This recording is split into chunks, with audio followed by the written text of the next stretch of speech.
Hello বন্ধুরা, সবাই কেমন আছো? আশা করি সবাই খুব ভালো আছো।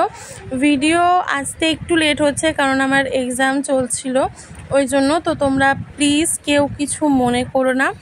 এবার থেকে আশা করি আবার লং ভিডিও যেরকম কন্টিনিউ আসছে সেরকম আসবে। তো যাই হোক, তো তোমাদের সাথে লাস্ট শেয়ার করেছিলাম আমি মায়াপুরে গিয়ে আমরা কি করেছি। তো তারপরের দিন সকালবেলা সবাই স্নান করে হোটেল ছেড়ে দিয়ে আমরা আস্তে আস্তে লঞ্চের ঘাটের দিকে যাচ্ছি। লঞ্চে করে আমরা কোথায় যাব জানো?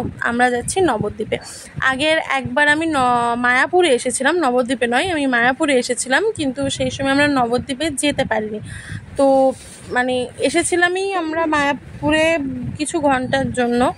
যাই হোক, তো আস্তে আস্তে এই দেখো আমি তোমরা জলটার দিকে একটু ভালো করে খেয়াল করো। এখন যেই জলটা তোমরা দেখতে পাচ্ছ, এটা দেখো কি সুন্দর পরিষ্কার জল। আর দূরে একটু খেয়াল করো তো, ওইটা হচ্ছে ঘোলা জল। দেখতে পেরেছো?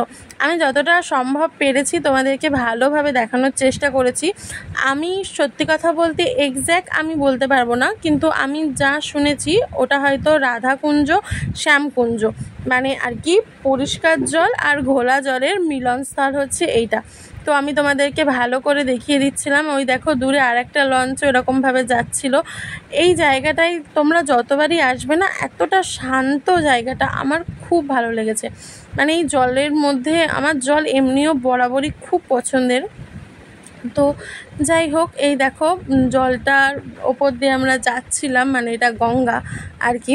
তো আমি দেখাচ্ছিলাম তোমাদেরকে ওই যে দূরে হচ্ছে মায়াপুরের ধাম। তো তারপরে আমরা চলে এসেছিলাম নবদ্বীপে। নবদ্বীপে এসে দেখো কতগুলো হনুমান, অনেকগুলো ছিল, বাচ্চা থেকে বড় সব রকমের। তো আমি প্রথমে একটু ভয় পেয়েছিলাম, তো তারপরে দেখলাম ওরা দূরেই রয়েছে। তো আমি ঘুরে ঘুরে সবাইকে দেখিয়ে দিচ্ছিলাম, সবাই দেখছিল ওখানে দাঁড়িয়ে।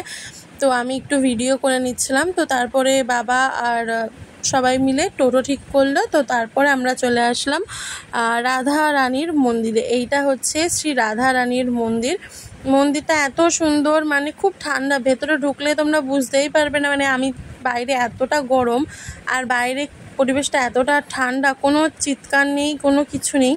তো তারপরে আমি তোমাদেরকে দেখিয়ে দিচ্ছিলাম শ্রী রাধা রানীকে। দেখো এখানে একটা কাচের দরজা আছে, তো ওরা ভেতরে যেতে দেয় না যথারীতি। আর ওই যে সামনে প্রণামী বাক্স, আর এই হচ্ছে চারিদিকের অ্যাম্বিয়েন্সটা দেখো খুব সুন্দর।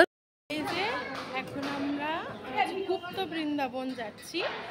তো এরকমভাবে ঘুরে ঘুরে ঘুরে ঘুরে রাস্তা করা। চলো তোমাদের সাথে শেয়ার করছি।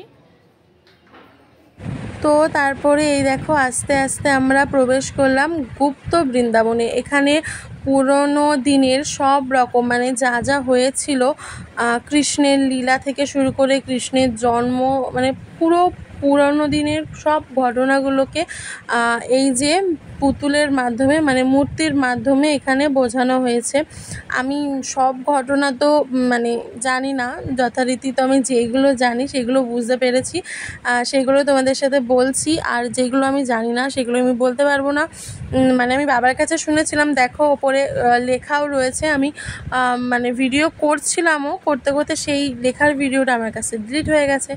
যাই হোক, এখানে হচ্ছিল লীলা, মানে রাসলীলা। জানোই তো সবাই, কৃষ্ণ যখন তার সখীদের সাথে রাস করছিল ওইটাই ওখানে তুলে ধরা হয়েছে। আর এটা যতদূর সম্ভব এটা হচ্ছে শ্রীমতী রাধারানীরই মূর্তি।